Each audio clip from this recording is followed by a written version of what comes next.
I got so much motherfucking design on right now. Break it down, bring it back, make it clap. I got 3 old thoughts, new block, where that thing. Bitches on my line, and you know. Assalamualaikum warahmatullahi wabarakatuh. Jumpa lagi dengan saya Viani Diarfa di ruang virtual kita kali ini. Setelah beberapa minggu sebelumnya kita tidak bertemu.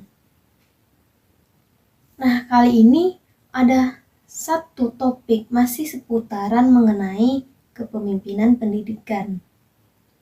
Kali ini topiknya mengenai motivasi dalam sebuah kepemimpinan. Ketika kita ingin menjadi seorang pemimpin yang baik, maka seorang pemimpin ataupun leader harus bisa memanfaatkan beberapa hal. Di sini, jika kita ingin menjadi seorang pemimpin yang baik, maka gunakanlah isi kepala kita. Wawasan, pengalaman, segala sesuatu yang ada di isi kepala kita. Maka semakin besar isi kepala kita ini, maka akan semakin besar pula pengalaman kita yang kaitannya untuk bisa menampung semua ekspektasi terbaik dalam memimpin. Jadi di sini maka akan semakin memungkinkan kita untuk menjadi seorang leader yang baik. Tetapi perlu diingat, digarisbawahi bahwa menjadi seorang leader itu tidak hanya cukup hal-hal itu saja, tetapi ada tahapan selanjutnya. Yang kedua ini ada demonstrasi atau proses. Untuk menjalankannya, maka kita membutuhkan hal ini. Gunakanlah hati kita dalam menghadapi manusia. Dalam menghadapi manusia tentunya tidak sama ya dengan kita menghadapi benda mati. Orang tidak bisa diperintahkan begitu saja. Jadi kita perlu dengan seni, dengan pendekatan. Semua ini hanya bisa dilakukan melalui perasaan, melalui rasa terdalam yang kita miliki sebagai manusia. Dan yang terakhir ini ada sebuah persoalan ataupun proses kepemimpinan. Setelah kita menggunakan isi pikiran, maka mainkanlah perasaan. Lalu, lakukanlah dengan keberanian yang kita miliki. Berarti di sini artinya semua isi kepala kita, perasaan kita tidak akan memberikan makna apapun jika tidak berani untuk melakukannya. Di sini kita tidak membahas hal itu, tetapi masih berkaitan dengan hal itu juga, yaitu mengenai motivasi di dalam kepemimpinan.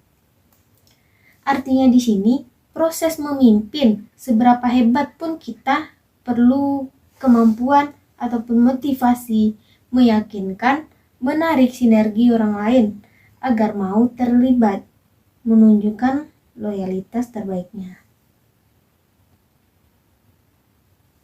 Di sini ada ciri-ciri orang mungkin termotivasi di dalam kepemimpinan kita. Yang pertama itu mampu bekerja dengan senang hati, bekerja dengan target yang jelas. Mampu bersikap positif mengenai semua tantangan yang timbul, berinisiatif mungkin menawarkan ide-ide cemerlang, yang artinya pengalaman juga dimanfaatkan untuk berbagi dengan organisasi. Yang kedua di sini yaitu cenderung bekerja keras tanpa dibayar, meski sebenarnya kita perlu membayarnya. Kita harus membayar setiap ide-ide yang muncul. Kenapa? Karena ide-ide yang muncul itu mahal loh. Orang-orang yang termotivasi cenderung akan menunjukkan loyalitasnya. Yang ketiga itu mampu membela organisasi secara sukarela, kapanpun dan dimanapun itu. Atau di dalam konteks apapun di dalam sebuah lembaga. Jadi saat yang itu tadi adalah sebuah kenyamanan, tanggung jawab, kondisi di mana ia menjadi bagian dari dan dalam organisasi itu sendiri. Lalu prinsip dasar memotivasi perlu dipahami bahwa setiap orang yang termotivasi ini tentunya awalnya akan termotivasi dari dirinya sendiri. Itu pun jelas ya, termotivasi dari dirinya sendiri. Dan bisa juga termotivasi oleh orang lain dari luar, karena memang motivasi itu berasalnya dari dalam dan dari luar. Di sini saya mengambil pendapat ahli yaitu Abraham Maslow yang mengatakan bahwa motivasi dapat membuat yang melakukan segala sesuatu itu harus mendapatkannya karena ia menginginkannya. Guna meningkatkan gairah, karena dengan gairah semua orang bisa melakukan apapun dengan termotivasi. Motivasi kerja dari setiap personil ataupun pegawai di seluruh tempat kerja yang kita pimpin. Ada beberapa hal yang kita lakukan sebagai seorang leader. Yang pertama itu ada fungsi direktif, di mana pemimpin di sini secara terus-menerus menjelaskan kepada bawahannya yang kaitannya mengenai tujuan yang akan dicapai, mengenai rencana atau tugas yang sedang dikerjakan, serta berbagai hal yang memang perlu untuk diingatkan kepada mereka.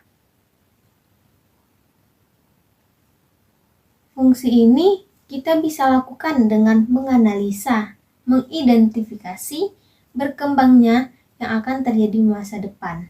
Sebagai seorang pemimpin harus bisa menentukan target yang akan dicapai. Contohnya di sini sebagai seorang bagaimana kita menentukan target jangka pendek, menengah, ataupun target jangka panjang pada sumber daya manusia ataupun produk, karena target-target itu bisa mengambil langkah-langkah jenius. Yang kedua, ada fungsi suportif, yaitu mampu menunjukkan sikap peduli kepada karyawan ataupun bawahan melalui berbagai macam cara.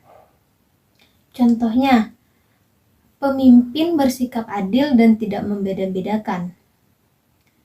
Di sini kita perlu membangun hubungan sinergis dengan bawahan, yang artinya kita harus mampu melakukan segala sesuatu secara terjadwal yang mungkin perlu untuk kita ketahui. Bisa kita mengetahui segala sesuatu secara detail mengenai perilaku-perilaku orang yang terlibat di dalam organisasi. Dan yang ketiga ini ada partisipasi, yaitu kita sebagai seorang pemimpin dapat berkonsultasi dengan karyawan, lalu kita juga bisa menanggapinya. Menanggapi ini juga melalui berbagai saran, kritik ataupun masukan. Kita memberikan masukan mengenai apa yang mereka sampaikan sebelum mengeluarkan sebuah kebijakan. Artinya kita membawa konteks konsultasi sehingga setiap orang yang ada di situ merasa diberikan sebuah makna, merasa diberikan arti. Yang keempat ada assessment oriented leader. Di sini harus menyiapkan berbagai target dan ada orientasi yang kaitannya dengan target yang direncanakan yang ingin dicapai, lalu mendorong bawahan untuk terlibat dengan performasi kerja yang tinggi.